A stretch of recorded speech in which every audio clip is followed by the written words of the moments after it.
Alright, so today I was gonna listen to some Hinastera. I have a collection of his dances, but look what I have on my piano bench. Klavierstück 10. So this wasn't even in my spreadsheet, and I was like, what? I forgot I had it, I guess. Um, yeah, this is written around the same as Klavierstück 9, which we looked at weeks and weeks ago, before the Christmas break. So 1961, I think, Stockhausen would have written it. And I think I've said this on previous episodes, but 5 through 10 are a cycle. Um, and I think the whole cycle was completed, I guess, like a final version was made in 1963, but he started doing those in like 54. Um, so yeah, let's have a look at the performance notes. And okay, this is what the title page looks like, dedicated to Aloys Kontarsky. I'll have to look at that later.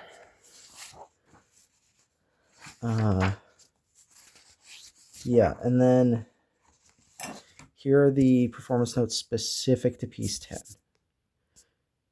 Above the stave are found duration values. They are drawn to an approximate scale and denote durations within which the notes below them are played. Yeah, okay, I see. So yeah, it's even on the first page. You have these big note values that I guess tell you when to stop on certain notes. And everything else is just kind of like a grace note. It's very crazy looking. I kind of like it. The tempo for the superordinate duration values is as fast as possible. So I was right. They are like grace notes.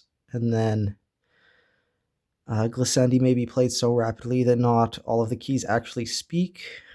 So it's more of a gestural thing when you see a gliss. Thick notes designate principal tones in chords or clusters, or other important tones. So there's like different size note heads.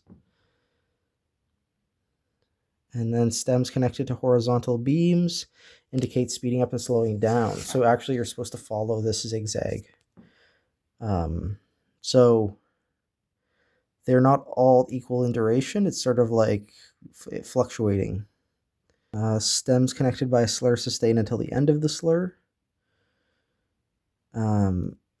Okay. And then the arrows indicate arpeggios or rolls. Repeated notes are just indicated by a dot.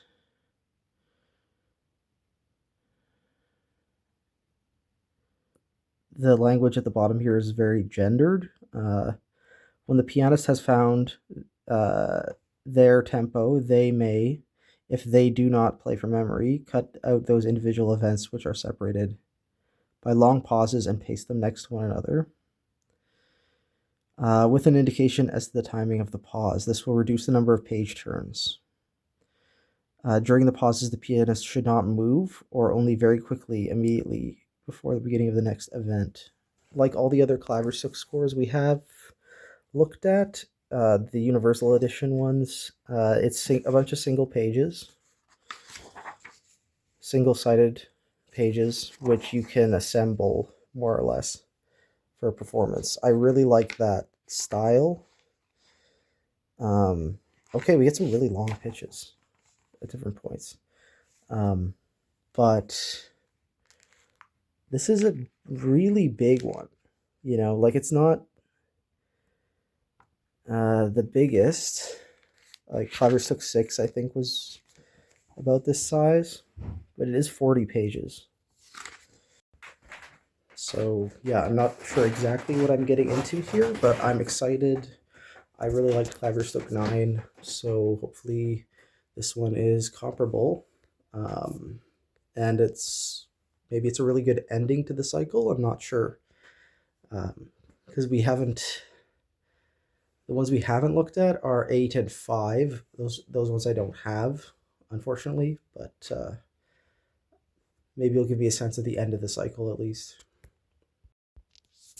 Also, I forgot to mention Aloys Kontarsky is a uh, German pianist who was half of the Aloys Alphonse Kontarsky piano duo. Who they premiered a lot of um, contemporary works for two pianos. Sometimes they even performed works for three pianos with their third brother Bernard.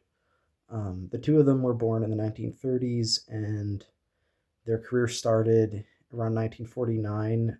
They premiered Stravinsky's Concerto for two pianos, I believe. Um, so that sort of jump started their career. And then I guess Stockhausen wrote this piece for one of the two brothers in 1954. So, like, shortly after they became successful, only finishing it all the way in 1961. So, that's a little history lesson for today. And let's get into it. Yeah.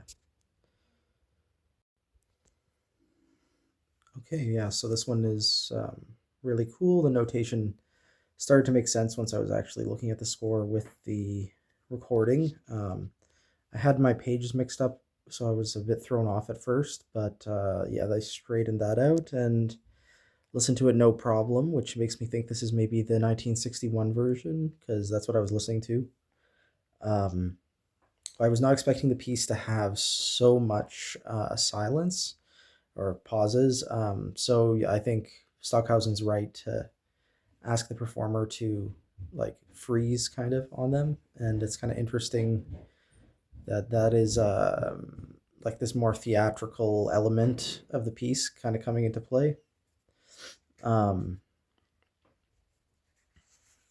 yeah, there's a lot of moments that I thought worked really well and kept the piece going. Like there's a part halfway through where you start to get more like playful with the resonance. You like are hitting a chord and then immediately lifting the pedal, revealing the like lower octave being held down and stuff like that.